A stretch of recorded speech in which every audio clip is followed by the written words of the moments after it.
시편 119편은 하나님 말씀에 대해서 그 존귀함, 그 의미성에 대해서 또 하나님 말씀이 우리에게 주는 은혜와 충만함을 이 다각적으로 좀 말씀하고 있죠. 지금 이 시대는 어떤 시대입니까? 책을 안 보는 시대. 올해 다 읽은 책 한 권 혹시 있으세요? 있으세요? 우리나라엔 서점이라는 데가 있고 책이라는 것을 팔아요. 점점 이제 서점들이 문을 닫고 다 닫아가지고 이제는 동네에서 이제 서점 발견하기가 힘들고요. 이제 어느 순간 가면은 얘들아 옛날에 책이라는 게 있었다더라. 이런 시대가 이제 올 수밖에 없는 거죠. 그래서 점점 이제 아이들 국어 실력은 점점 떨어지고 있어요. 글을 안 읽어. 그래도 예전에는 만화책이라도 봤잖아요. 지금은 만화책도 안 봐요.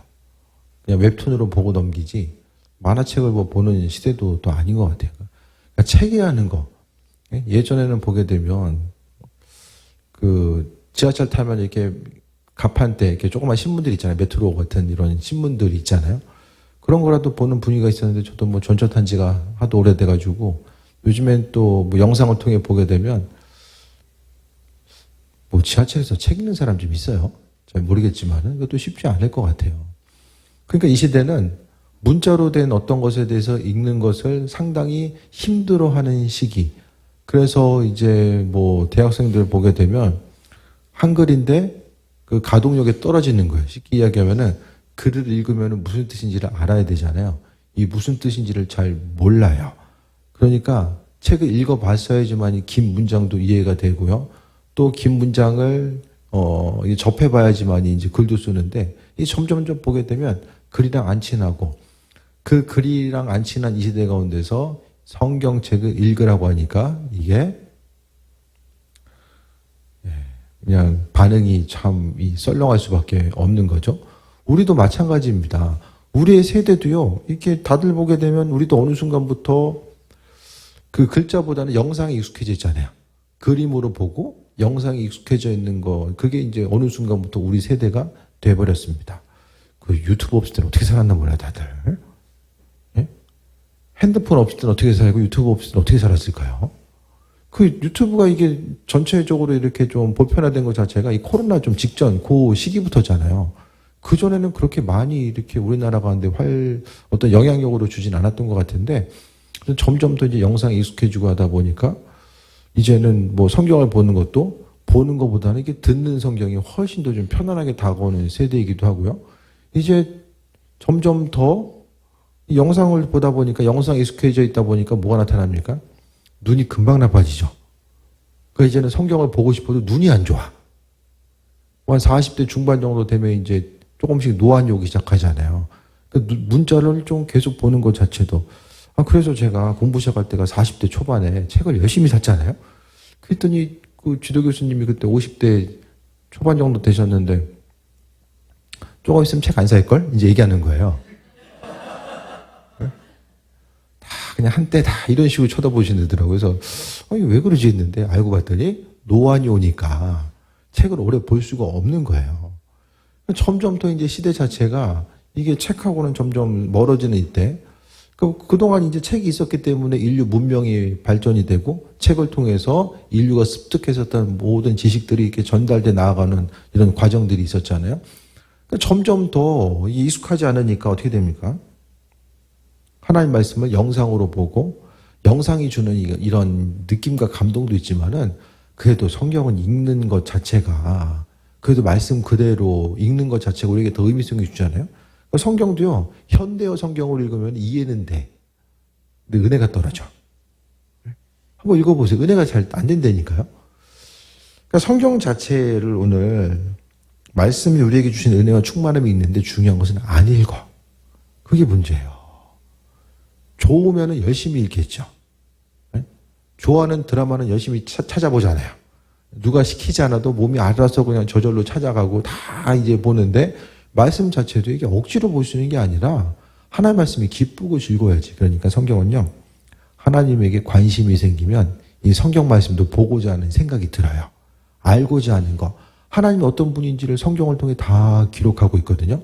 그래서 이 말씀을 보면서 하나님의 인도하심과 예비하심이 무엇인지도 알게 되고 그 은혜 가운데 삶을 살아가는 것도 알게 됩니다. 97절에 졸려 떨어뜨린 거 아니야?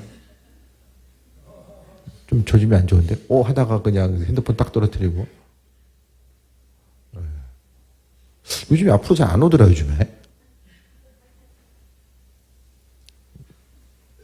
어떻게 같이 주셨어요? 저기 집중돼 있어가지고 저기 아덴 동네 잘 못 봤는데 어쨌든. 졸면 안 돼, 지금. 나도 졸려. 승리해야 돼. 내가 주의 법을 어찌 그리 사랑하는지요? 내가 그것을 종일 작은 소리로 읊조리나이다. 하나님 말씀에 대해서 하나님께 사랑함의 마음, 그분을 알고 싶으니까 말씀 한 구절 한 구절 너무 중요하고 귀한 말씀.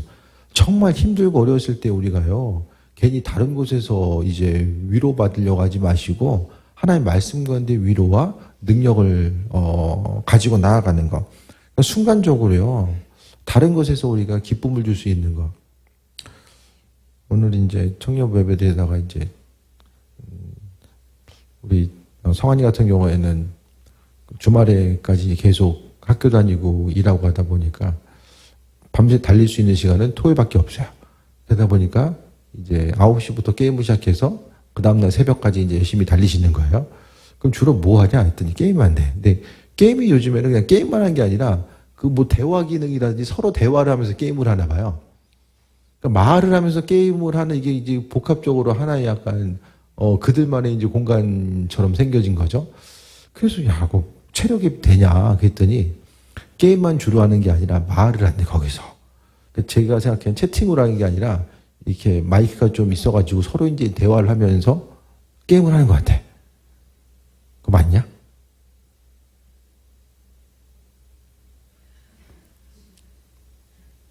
대화를 하면서. 그러니까 하고 싶으면 좋아하는 거 하게 되면 밤새 해도 그냥 괜찮은 거예요. 하고 싶은 거 하면. 근데 아무리 좋다라고 해도 내가 흥미를 느끼지 못하고 관심을 기울이지 못하면 짧은 순간 하려고 할지라도 이게 힘들 수밖에 없는 거죠. 하나님 말씀은요, 우리에게 지혜와 명초를 주신다라고 말씀하고 있습니다. 우리가 정말 지혜가 있는 것 같지 않아요. 순간순간 정말 지혜 있는 것 같지 않아요. 근데 결정적인 어떤 선택의 요소 앞에 놓여져 있을 때에 정말 우리가 그 선택 앞에서 반응하는 우리 자신을 보게 되면은, 내가 얼마나 지혜가 없는 존재인가. 이런 부분에 대해서 다시 한번 생각해 볼 때가 많이 있잖아요. 그때 이런 선택을 했었어야 되는데 내가 왜 그랬을까? 지금의 나라면 안 그럴 텐데, 그때 왜 그랬지? 이런 생각을 하면서 살 때가 있잖아요. 그러니까 대부분이 다 결국에는 하나님께서 우리에게 주시는 지혜와 능력을 가지고 삶을 살아가야 되는데, 하나님 말씀이 사랑스럽고 내가 그 말씀에 대한 관심을 기울이고 나가면 그 말씀이 지혜와 능력이 됩니다. 그래서 주의 법을 어찌 그리 사랑한지요? 내가 그것을 종일 작은 소리 읊조리나이다. 성경 말씀이요, 지금까지 우리에게 이 말씀의 역사를 통해 보게 되면 거의 주전 2000년이잖아요. 주전 2000년의 내용들이 지금까지 우리에게 오기 위해서는 어떻게 되는 거죠?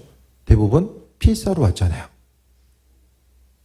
인쇄술 1500년대에 인쇄술이 발달되기 전에는 다 수기로 온 거예요.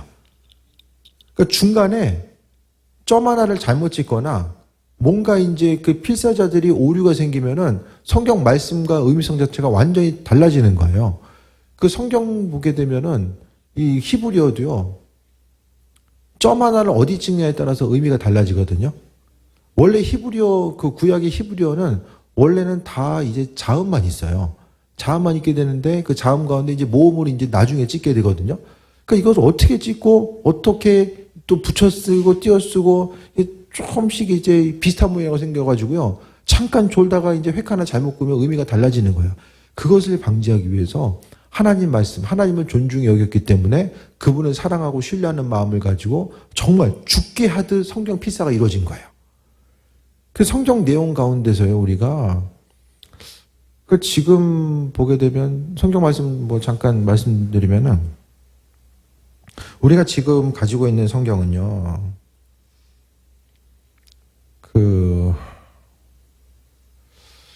이제 사회사본이라고 하잖아요. 1940년대 사회사본이라는 것이 이제 발견됐는데, 사해사본이 그때 발견되기 이전에는 뭐가 되냐면은 레닌그라드 사본이라고 해가지고 주후 1000년의 그 원본이에요. 그게 주 1000년에 남아있는 그 원자는 원본을 가지고 그것이 이제 필사되고 또 지금까지 우리에게 성경이 존재하고 우리에게 지금 온 거예요. 그래서 사람들 자체는 주후 1000년에 있어서 그 이전에 주 1000년이면 우리나라 무슨 시대죠? 통일신라 정도 되겠네요. 네. 그 시대 가운데 있어서 성경의 원본 기록이 있는 거야. 근데 그 원본 기록을 보면서 이제 원본에 의해서 하나하나 이제 각각의 나라들, 언어들로 번역이 돼서 이제 나중까지 계속 왔거든요. 이거 자체가 사해사본이 어쨌든 1900년대 중반에 발견되기 이전까지는 그 이전에는 몰랐어요. 근데 사해사본이란 게 뭐냐면 하나님 말씀에 신실했던 사람들, 그 예수님 오시기 전에 이제 너무 이제 이스라엘 민족들이 이 세속화되는 거예요. 헬라 문화에 세속화되다 보니까 우리는 이 세속주의에 빠지지 않고 하나님 말씀대로 살아야 되겠다 해서 일련의 무리들이 광야로 나아갑니다. 그들을 바로 SNF라고 이야기하고요. 그 광야에 나아가서 절대적으로 공동체 생활을 하고 또 함께 소유를 나누면서 뭘 합니까? 하나님 말씀대로 살아가기 위해 힘써요. 그러면서 그들 공동체가 남겨놓은 두루마리, 그게 바로 사해사본입니다. 항아리 가운데서 두루마리가 발견돼요. 그 베두인 목동한 사람이 한 명 어린아이가 양을 찾으려고 잃어버려서 찾으러 가요. 근데 이게 어디 있는지 잘 모르다가 아래쪽에 혹시 있나 해가지고 돌 하나를 딱 아래쪽에 던졌는데 그 돌이 깨진 소리가 나는 거예요. 항아리 깨진 소리. 그래서 이게 뭐가 있구나 해가지고 보다 보니까 항아리가 있고 그 안에 사본들이 있는 거야. 그 뭐가 돈이 되겠다 해가지고 거기서 그 사본들을 가져다가 이제 시장에 돌기 시작한 거예요. 그 당시에. 그런데 그래도 좀 어떤 장사꾼의 손에 들어가게 되고 이것이 뭔가 가치가 있지 않을까라 해가지고 나중에 이제 발견해 보니까 거기에 성경의 이사야서의 완전체 전문 자체가 거기 있었고요. 그 다음에 이제 쪼그려 해가지고 다른 이런 성경의 사본 구약 사본들이 이제 있었던 거예요. 그러니까 그거를 싹 어디서 걷어갑니까? 바티칸에서 걷어가요. 교황청에서 싹 수거해 갑니다. 돈 주고서 다 사들여요. 그래서 그때부터 이제 개봉을 안 했어요. 왜 개봉을 안 했는가? 예를 들어서 지금 우리가 가지고 있는 성경과 사해사본, 그러니까 지금으로 이야기하면 그 2000년, 2100년, 2200년 전, 그러니까 성경의 원본 자체를 볼 수 있는 시기가 거의 1100년, 200년 이상이 뒤로 가는 거예요. 그 전에 사본들이 발견됐는데 예를 들어서 이사야서가 우리 가진 성경하고 거기 있는 성경하고 달라요. 어떻게 되는 거예요?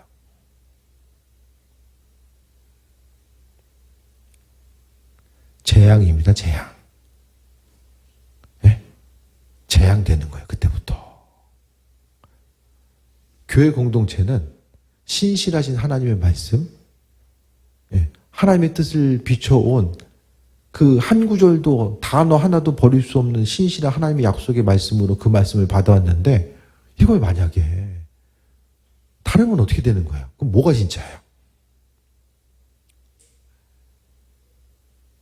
뭐가 진짜냐?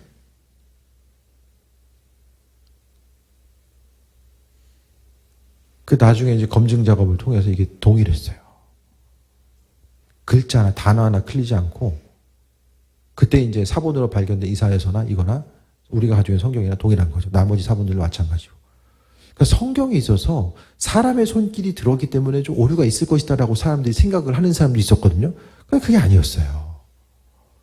성경에 대한 굳건한 신뢰성, 그러니까 성경 말씀에 대한, 그러니까 결국 성경이 우리에게까지 오기까지 하나님 말씀을 사랑하고 그 말씀을 하나님 대하듯이 했던 사람들의 그 신실함과 믿음의 반응에 의해서 성경이 우리에게 온 것이고 그 말씀을 사랑하는 마음 가지고 그 우리에게 지금 전달됐다는 거예요. 그래서 이 말씀을 대하는 우리의 자세. 그래서 제가 가끔 말씀드리잖아요. 성경 말씀이 귀했기 때문에 귀한 말씀 읽기 위해서 인쇄소를 발달하기 전까지는 성경 사람이 구할 수도 없어요. 글을 아는 사람도 별로 없고 글을 알아도 돈이 있어야 돼요. 지금으로 이야기하면 그 최소 2, 3억은 있어야지 성경책 살 수 있었다니까요. 그 존귀한 성경 말씀, 특히 중세까지만 해도 성경은 라틴어에서 번역을 안 시켰어요. 무조건 성경은 라틴어예요. 그래서 후스 같은 사람은 영어로 번역하다가 죽어요. 어디 세속의 언어, 영어, 나부랭이로 지금 이거를 성경 존귀하신 하나님의 언어를 어떻게 그거 세속 언어로 번역하냐는 게 있지만은 라틴어가 어렵거든요. 라틴어가 이제 로마 언어잖아요. 그거 어려워요. 그러니까 카톨릭 사제들, 일부 사제들만 성경을 읽을 수 있고 해석할 수 있는 거. 그 권한 자체를 이제 넘기지 않는 거예요. 종교계 이후에 인쇄술이 발달되고 성경이 독일어 또 나중에 영어로 이제 번역이 되면서 이 평범한 소시민들이 성경을 읽을 수 있는 이런 계기가 열려진 거죠. 그러면서 하나님 말씀의 존귀함, 많은 사람들이 성경을 알다 보니까 더 이 종교 개혁에 대한 하나님 말씀의 본질이 말씀은 영혼 구원은 믿음으로 말미암아 되는 거구나. 삶에 있어서의 어떤 노력과 행위 구원이 아니라 어떤 거요? 면죄부를 사야 되고 행위적인 구원이 아니라 우리는 믿음으로 구원받는 거구나. 이 로마서 말씀에 의해서 이제 그 종교 개혁 운동이 우리가 아는 것처럼 나타나잖아요. 그러니까 말씀 자체는요, 우리에게 중요한 것은 지혜를 줍니다. 지혜. 스스로 좀 지혜 있다라고 생각하십니까? 내 생각과 내 관점 가지고 인생 살아가는 거, 이것이 확신 찬 삶을 사는 거, 우리가 얼마나 지혜가 없는 존재입니까? 머리가 아무리 좋아 보이고 판단력이 좋아 보여도 그게 그대로 인생 흘러가지 않잖아요. 98절 보면 주의 계명들이 항상 나와 함께함으로 그것들이 나를 원수보다 지혜롭게 하나이다.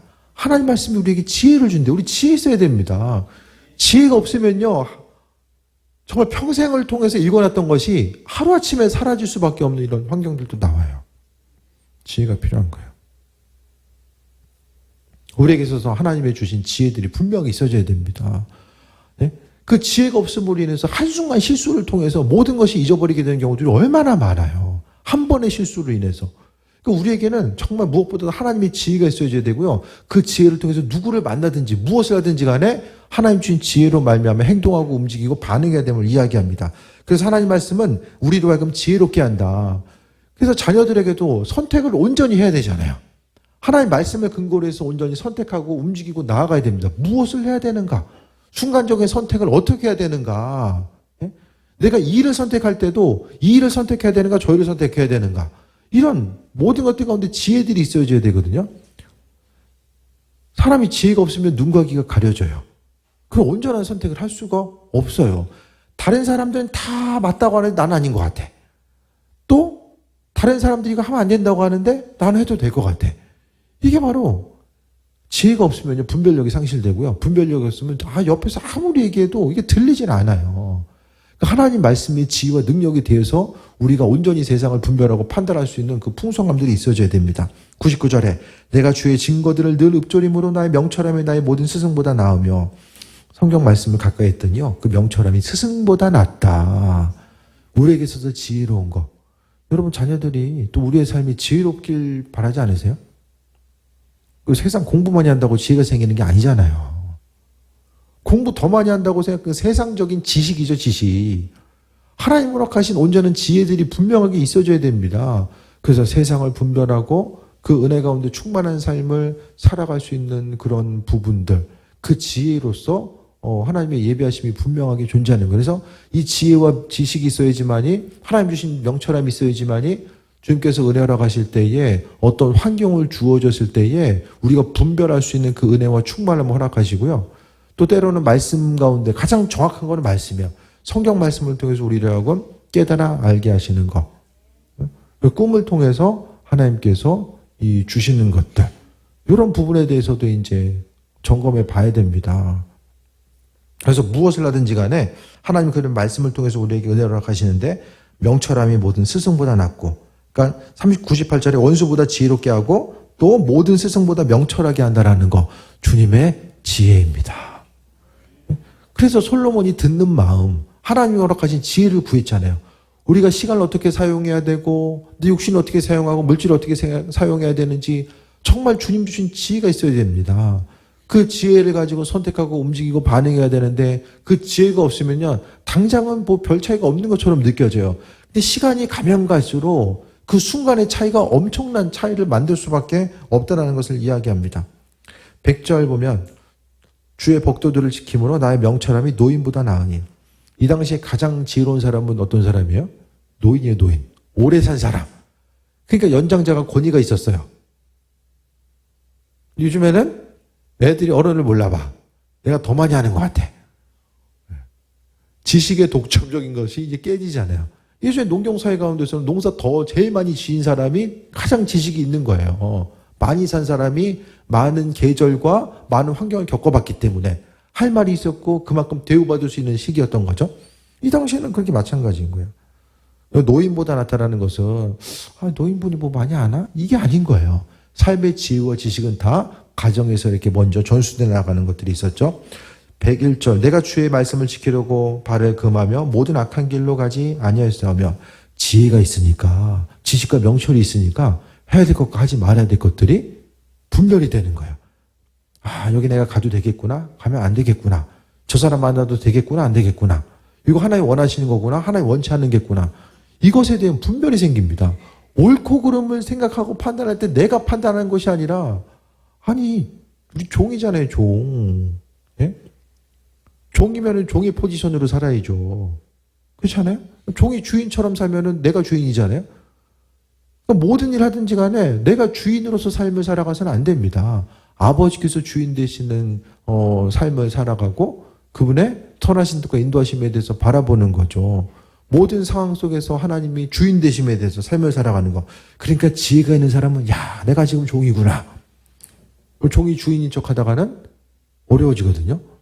철저하게 내가 겸손한 삶을 살아갈 수밖에 없는 것은 지혜와 이 명철, 하나님 주신 지혜가 있으면 삶을 살아감에 있어서 무엇보다도 주님 주신 은혜와 능력으로서 분별할 수 있는 삶을 살아가는 거예요. 그래서 각자 지금 인생을 돌아보면서 이렇게 삶을 살아가는 것이 좀 지혜로운 삶인가? 이걸 돌아봐야 돼요. 큐티를 해야 되는 이유가 거기 있어요. 하나님 주신 말씀을 통해서 날마다 삶을 비춰봐야지만이 내가 지금 온전히 판단하고 결정하고 생각하면서 삶을 살아가고 있는가, 인생을 어떻게 살아가야 되는가, 이 모든 것들이 하나님 말씀을 중심으로 해서 펼쳐지기 때문입니다. 그래서 말씀을 지키려고 발을 금하며 악한 길로 가지 않는다. 이제는 악한 일과 선한 것이 하나님 말씀을 묵상하고 그 안에 가까이 하다 보니까 분별이 되는 거예요. 그러니까 세상 가치관 가운데 이게 악한 거 아닌데 하나님 보시기엔 그게 악이 될 수 있거든요. 작은 것, 아무것도 아닌 것, 스스로 생각하기에 옳은 것처럼 보여도 이것이 정말 하나님 보시기에 합한 것인가? 이런 부분에 대해서 분별력을 갖지 못하면 안 된다는 거예요. 그래서 무슨 일을 하든지 간에 주님의 뜻, 따라해보세요. 주님의 뜻. 이게 중요한 거예요. 성경은 좁은 길로 가라고 하는데 사람의 생각 가지고 좁은 길로 갈 수 있습니까? 좁은 길은 힘들고 어렵고 미련한 길이잖아요. 우리에게 봐서는. 그러니까 지혜로운 사람들만이 아버지께서 좁은 길로 가라고 말씀하신 이유가 있구나. 그것에 대해서 생각하는 거죠. 102절 봅니다. 주께서 나를 가르치셨으므로 내가 주의 규례들에서 떠나지 아니하였나이다. 주님께서 나를 가르치신 거예요. 말씀을 통해서 우리는 하나님으로부터 은혜와 충만함으로 나아가고 또 우리는 배우고 나아가는 거죠. 이것이 아버지께서 허락하신 은혜입니다. 말씀을 가까이 하는 삶. 그래서 성경 말씀이 재밌어요, 재미가 없어요?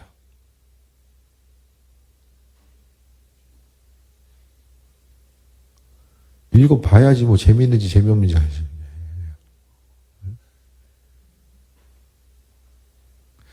심령이 갈급하면 재밌어질 수밖에 없어요. 드라마 2시간 보고 성경책 펴봐요. 어떻게 되죠? 바로 졸려 쓰러질걸요? 나를 향한 하나님의 뜻이 뭘까? 심령이 가난해. 주님을 향한 갈급함이 있어요. 주님, 제가 이런 상황 가운데 놓여 있는데 말씀 가운데서 주님의 일하심과 그 지혜를 발견하고자 합니다.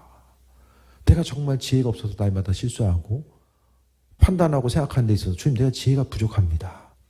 하나님 말씀 가운데 지혜가 임하기 원합니다. 글자로서 성경을 대하는 거하고 내 안에 있는 그리스도의 영이 성경 말씀이라고 하는 이 말씀을 통해서 내 안에 있는 그리스도의 영이 반응하는 거예요. 하나님 말씀 앞에 반응하는 거예요. 영으로서 영적인 하나님 말씀을 대하는 거죠. 갈급한 심령 가지고 말씀을 읽는 거하고. 네? 셀 보고 해야 되니까 그냥 말씀 읽어야지. 이거 해가지고 그냥 장수 채우려고 읽는 거하고. 이거 백날 그렇게 읽어도 유익이 없어요. 그냥 문자에 문자. 싹 문자.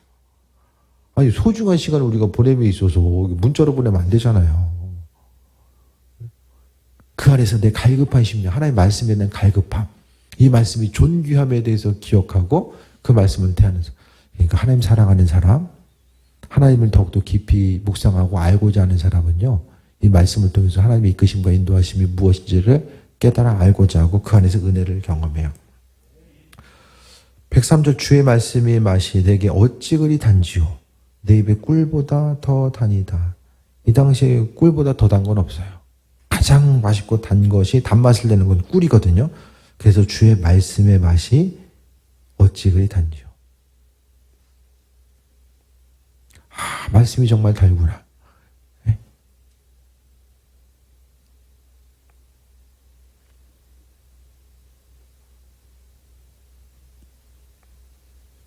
그럴 때 있으세요? 말씀이 달게 느껴질 때? 말씀을 좀 정해놓고, 장수 딱 정해놓고 보세요? 아니면은, 시간 정해놓고 보세요? 아니면은, 기분 내킬 때까지? 가정에서 막 이렇게 말씀에 막, 이 말씀이 달구나 해서, 예? 잠자는 시간까지. 예? 말씀을 더 읽고 싶어가지고, 거기 중심을 두고 살아가는 거. 표정들 보면 참 이렇게 뜬금없는 소리구나. 이게 이렇게 좀. 예? 근데 중요한 건 마음에 은혜가 있고 하나님에 대해서 알고자 하면 그 말씀이 달대요. 하나님 말씀이 달고 하나님을 사랑하는 마음이 있으니까 주를 향해서 찬양하고 싶고 또 말씀을 더 가까이 하고 싶고 말씀을 듣고 싶고 시간이 우리가 남았을 때에도요. 좀 처음부터 이게 될 수는 없거든요. 그러니까 우리의 그 시간이 남았을 때에 남는 시간도 별로 없지만 내가 선택을 할 수 있는 시간이 있을 때 좀 의식적으로 하나님 말씀을 좀 가까이 하려고 좀 해보세요. 설교 말씀도 한 번 더 들으려고 해보고 가까이 하려고 하다 보면은 하나님께서 허락하신 은혜와 충만함이 무엇인지도 알고 야, 이 말씀이 달구나. 그 은혜 가운데 충만함 누리고 삶을 살아가는 거. 그러니까 결국 하나님 말씀의 은혜의 테두리 그 말씀이 주는 이 빛을 계속해서 쬐고자 했을 때에 우리가 하나님의 은혜 가운데 나아가는 거죠. 그러니까 너무 이렇게 간식을 많이 먹으면 밥 먹기 싫잖아요. 젤리 한 봉지 밥 먹기 전에 그냥 다 먹고 나서 밥 먹으라면 그게 입맛이 먹을 수가 없잖아요. 그러니까 우리가 좀 간식 부분에 있어서도 좀 절제할 때는 절제하고 쉴 때는 볼 수도 있지만은 어쨌든 우선적으로 좀 하나님 말씀의 뜻이 무엇이고 오늘 시편 기자는 야 하나님 말씀을 읽다 보니까 이 꿀보다도 더 단 거 그것을 지금 시편을 통해 표현하고 있잖아요. 그래서 우리도요 우리의 신앙 행동이 항상 어떤 그 형식과 규범에 갇혀서는 능력이 사라집니다. 해야 되니까 하다 보면요 거의 능력이 없어요. 그냥 안 하는 것보다 하니까 내 마음이 좀 시원하고 편안할 수 있지만은 기독교 신앙이라는 것은 근본적인 것은 능력이거든요. 주님 주신 능력. 신앙생활에 능력이 없으면요. 그것은 무슨 유익이 있겠습니까? 설교 말씀을 들을 때도 기도할 때도 다 기름 부음이 흘러가야 되고 찬양할 때도 내 안에 있는 기름 부음이 흘러가야 되는 거예요. 눈에 보는 형식 자체가 그냥 곡 골라가지고 그 시간이 있으니까 그냥 찬양하고 이게 아니라 분명한 찬양 가운데서도 기름 부음이 흘러가야 된다는 거예요. 그 은혜가 충만함이 있어야지만이 그것을 통해서 삶이 변화되고 또 하나님께서 행하신 일들을 경험하면서 나아갈 수 있게 됩니다. 104절 주의 법도들로 말미암아 내가 명철하게 되었으므로 모든 거짓 행위를 미워하나이다. 하나님 주신 지혜가 있으니까 그 명철한 말씀을 통해서 지혜가 있다 보니까 거짓 행위들 하나님 말씀을 온전히 알았을 때 가장 주는 유익은 죄로부터 멀어지게 하는 것. 죄가 죄인 줄 알고 그 죄가 주는 파급력이, 죄가 주는 두려움이 얼마나 큰지에 대해서 깨달아 아는 삶을 살게 되었다는 것에 대해서 말씀하고 있습니다. 그래서 우리가 무엇보다도 하나님의 선하신 뜻과 인도하심에 대해서 생각하고 나아갈 때마다 항상 잊지 말아야 될 것은 말씀을 알지 않으면 죄가 죄인 줄도 몰라요. 내가 생각하는 것이 가장 의롭게 생각하고 또 내가 생각하는 것이 가장 확실한 방법이라고 생각하는 그런 오류에 빠지게 됩니다. 하지만 주님 주신 지혜가 있으면요, 분별력을 가지고 해야 될 것과 하지 말아야 될 것들이 분별이 되고 주님의 지혜로 말미암아 승리하는 삶을 살아갈 수 있게 되는 거예요. 그래서 말씀 보는 건 뭐냐면 하나님 보시기에는 겸손함의 태도입니다. 스스로 인생 가운데 부족함이 없다고 생각하는 사람은 말씀 보지 않아요. 스스로 지혜 있다고 생각하는 사람은 성경 말씀 보지 않습니다. 내 인생 어찌할 바를 모르고 무엇을 선택할지를 모르니까 주님 의지할 수밖에 없고 그것 때문에 성경 말씀 보는 거예요. 순간순간 우리의 지혜와 지식이 없음으로 말미암아 주님을 의지할 수밖에 없기 때문에 우리가 더 주님 바라보고 또 귀하신 주님의 말씀 앞에 세이 먹고 살아가는 그 모습 자체를 이야기합니다. 모든 것이 다 주님의 은혜임을 다시 한번 기억하고 또 은혜 가운데 충만함 누리는 삶, 하나님 말씀이 주시는 은혜, 그 기쁨 가운데 분별력을 가지시고 주님 지혜로 말미암아 소망함이 넘치는 귀한 삶 사시기를 주의 이름으로 축원드립니다. 기도하겠습니다. 아버지의 은혜에 감사드립니다. 우리가 무엇을 하든지 간에 하나님 영광 받으시고 은혜와 충만함으로 함께하여 주옵소서. 우리가 말하고 생각하고 행동하는 모든 것들이 하나님의 영광 나타내기 원합니다. 주님, 주의 말씀이 꿀보다도 달다고 또 고백한 오늘 시편 기자의 말처럼 우리의 입술의 고백이 또 말씀을 볼 때마다 더 주님을 사랑하는 마음이 더해지게 하시고 또 이 말씀 가운데서 살아계신 하나님을 발견할 수 있도록 인도하여 주옵소서. 오늘 하루의 삶도 은혜 더하심에 감사드립니다. 예수님의 이름으로 기도드립니다. 아멘.